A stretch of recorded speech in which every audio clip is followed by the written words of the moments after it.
Palestra, obrigada. Obrigada. Boa tarde, eu cumprimento a todos os presentes e gostaria de informar que é uma honra participar desse evento e falar sobre personalidade jurídica da inteligência artificial e os impactos na responsabilização civil. Eu sou advogada, atuo no Espírito Santo, faço parte do projeto Mudamos, que é um projeto do Instituto de Tecnologia do Rio de Janeiro, o ITS, e me especializei em Direito Digital e estou fazendo LLM em Direito Societário. Eu vou fazer um parâmetro sobre as responsabilidades e depois confrontar com a possível utilidade da personalidade jurídica aos sistemas de inteligência artificial. Esse tema, ele ganha relevância com a utilização de inteligência artificial em atividades como a de robôs médicos ou a de robôs advogados. Eles possuem grande capacidade de processamento de informações e, com certeza, auxilia a rotina de escritórios de advocacia, departamentos jurídicos e, inclusive, órgãos judiciais. A interessante aptidão da inteligência artificial está no fato dela trabalhar de maneira autônoma, porém ela pode gerar resultados imprevisíveis. De acordo com que ela melhora a sua atuação no mundo, ela pode gerar danos ou então aperfeiçoar o seu aprendizado. Então, existe uma incógnita quando o assunto é como esse sistema chegou a determinada conclusão. Alan Turing, um famoso cientista da computação, ele disse que o comportamento de uma máquina ela é com frequência tão imprevisível que ela não deixa transparecer a sucessão das instruções elementares que lhe deram origem. Então, se um robô inteligente causar danos a terceiros, quem deveria ser responsabilizado? Será que o usuário poderia ser responsabilizado? O fornecedor? Ou o próprio agente inteligente? Eu vou citar 3 exemplos para elucidar a situação. Russell e Norby, eles trazem no seu livro um exemplo um tanto drástico sobre a utilidade de acabar com o sofrimento humano. Ocorre que, dado como nós, seres humanos, somos, nós sempre arranjamos um jeito de sofrer, inclusive no paraíso. Então, esse sistema chega à interessante conclusão. Vou acabar com os seres humanos. Sem seres humanos, sem sofrimento. É uma solução um tanto assustadora, mas pode ser gerada pela indiferença desse sistema. Ou então, por um erro de interpretação. Um outro caso aconteceu, dessa vez real, aconteceu em Los Angeles, em que um trabalhador foi contratado por um período de 3 anos para poder fazer o desenvolvimento de um software. Certo dia ele foi impedido de entrar na empresa em virtude de uma falha no seu cartão magnético. Ele apenas conseguiu entrar no local com auxílio de um segurança que era seu conhecido. Depois disso, ele perdeu acesso a todos os sistemas da empresa. E o título da matéria, inclusive, é A Incrível História de um Trabalhador que foi despedido por uma máquina sem conhecimento de qualquer ser humano.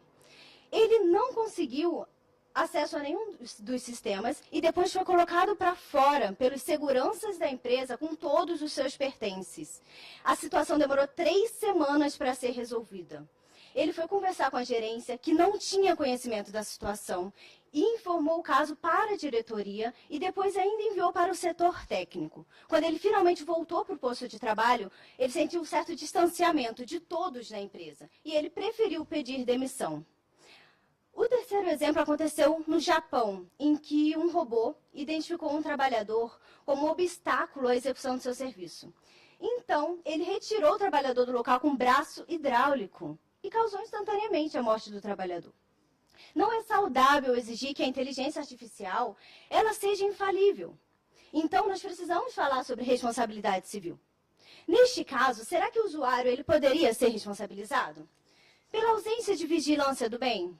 Porque ele pode treinar as máquinas para agir da forma que desejam. Ou eles podem realizar melhorias, semelhante ao que aconteceu no MIT, em que pesquisadores treinaram Norman, um sistema de inteligência artificial, de acordo com dados do Reddit, um fórum online. E, a partir de então, ele começou a pensar em morte, assassinato. O usuário ele precisa ser responsabilizado. Se o fornecedor fosse responsabilizado, como que poderia ser? Poderia acontecer semelhante ao que acontece hoje no nosso ordenamento. Quando o fornecedor coloca um produto no mercado sem a segurança devida, ou então que ele arca com os riscos do desenvolvimento. arca com os riscos da atividade. Porém, a observação que é preciso fazer aqui é que não necessariamente esses agentes vão trabalhar em atividades perigosas.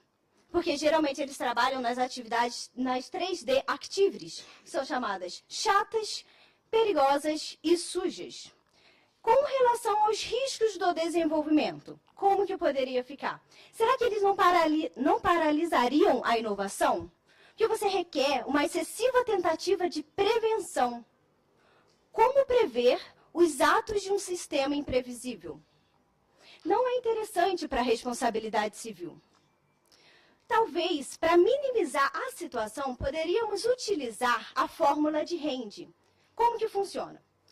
Se os custos de prevenção desse fornecedor forem maiores do que a probabilidade de ocorrência do dano e a magnitude deste dano, ainda que na responsabilidade objetiva, ele não deveria ser responsabilizado.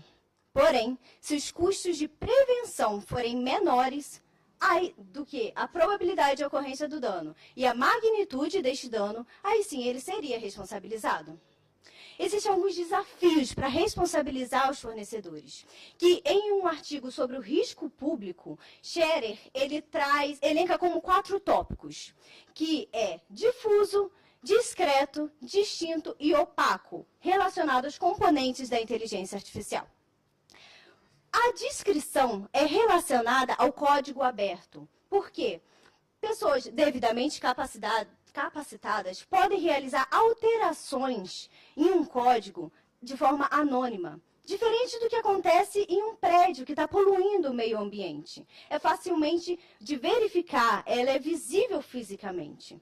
Porém, relacionado à inteligência artificial, há uma dificuldade de responsabilizar aquela pessoa que fez a modificação naquele código. Ainda tem detalhes como a distinção. A distinção é a localização das empresas que fazem o commerce off the shelf, que são os softwares de prateleira. Eles são softwares prontos. E ainda há a integração dos componentes com códigos abertos. Basicamente, é relacionado ao código aberto. Então, você integra os componentes, a empresa que coloca o produto no mercado não necessariamente iniciou a produção, iniciou o desenvolvimento desse projeto, e ela coloca o produto no mercado. Então, você tem a localização distinta dessas empresas e também a integração de componentes que não são amplamente conhecidos. Nós temos a descrição. As pessoas que fazem parte de um projeto de inteligência artificial, elas não precisam fazer parte de uma grande corporação. Você não precisa de recursos de uma grande corporação. Precisa apenas de uma conexão com a internet, um computador relativamente moderno ou talvez um smartphone. A opacidade, ela é relacionada à ausência de transparência.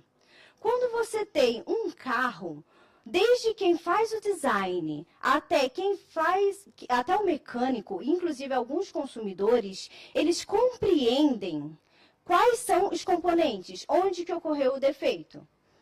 Relacionada a IA, essa transparência não existe. Então, para resumir, a questão principal é a localização distinta das pessoas que não possuem um contrato anterior, elas não conhecem amplamente e não têm nenhuma transparência em possíveis defeitos que possam ocorrer.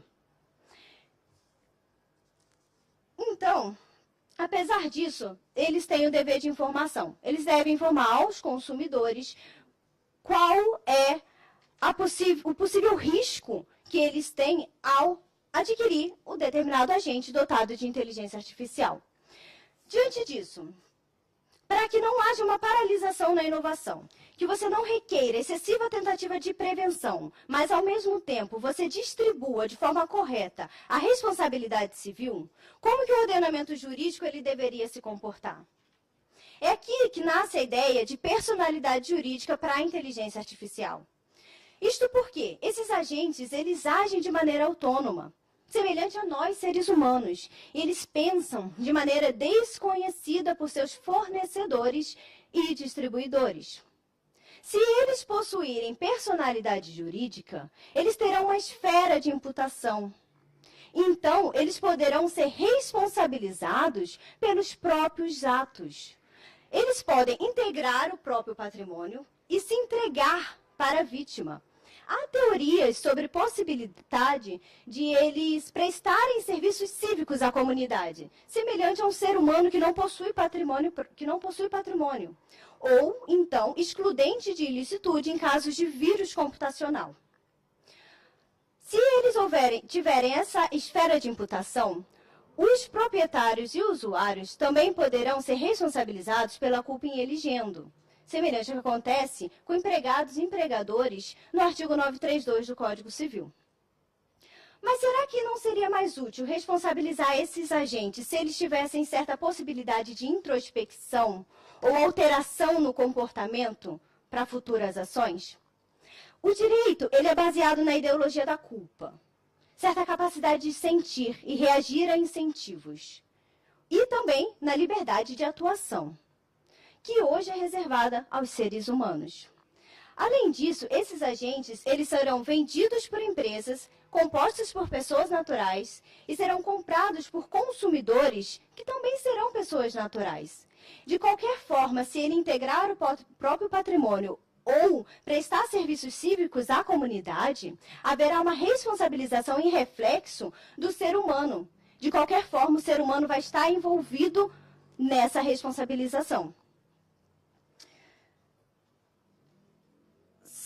O intuito de criar essas máquinas é auxiliar a rotina dos seres humanos. Conceder direitos a eles significaria dizer que eles podem escolher em qual atividade trabalhar. Será que um agente implantado em um ambiente hostil, ele poderia escolher atravessar um campo perigoso, se ele foi criado para esse fim, sob argumento de possível dano ou destruição? Do ponto de vista tecnológico, não há previsão de que em um futuro próximo as máquinas ajam sem que alguém puxe as cordas. E conceder personalidade jurídica a elas significaria dizer que existe igual para as pessoas, que existe semelhante ao que acontece com pessoas coletivas, uma pessoa natural por detrás delas que as sustenta e justifica. Seria admitir que existe uma pessoa que puxa as cordas da inteligência artificial e controla a ferramenta. Mas a ferramenta precisa de personalidade jurídica para que tenha um melhor tráfego jurídico? Essa autonomia restrita é que fundamenta algumas teorias para responsabilizar os seres humanos envolvidos com as máquinas, ao invés de criar um patrimônio para elas.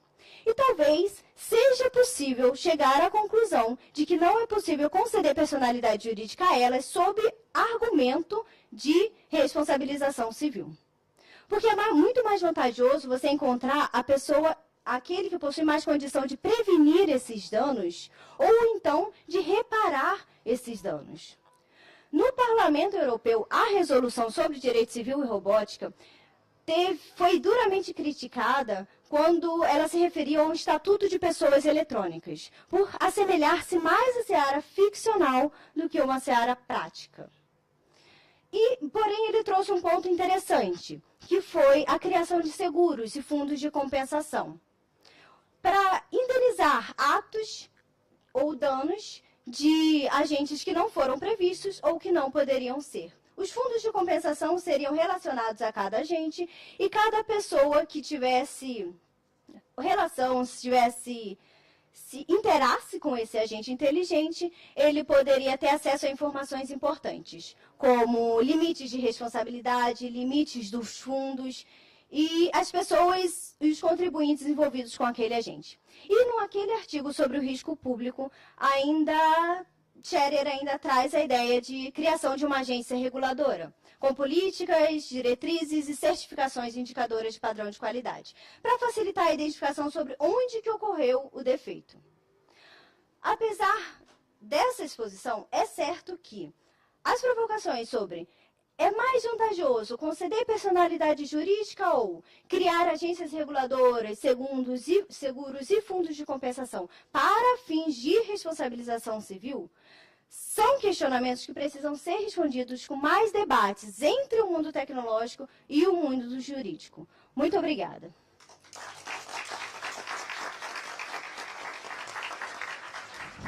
Ou quem sabe criar uma responsabilidade nova, né? Porque é uma junção mista da mente e da máquina, onde se responsabiliza no início e no final.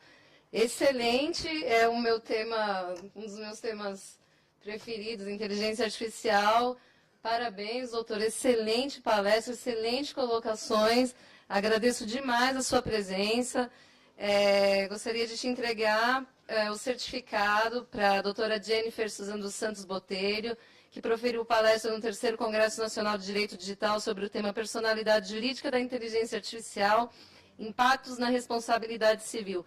Parabéns. Muito obrigada pela presença.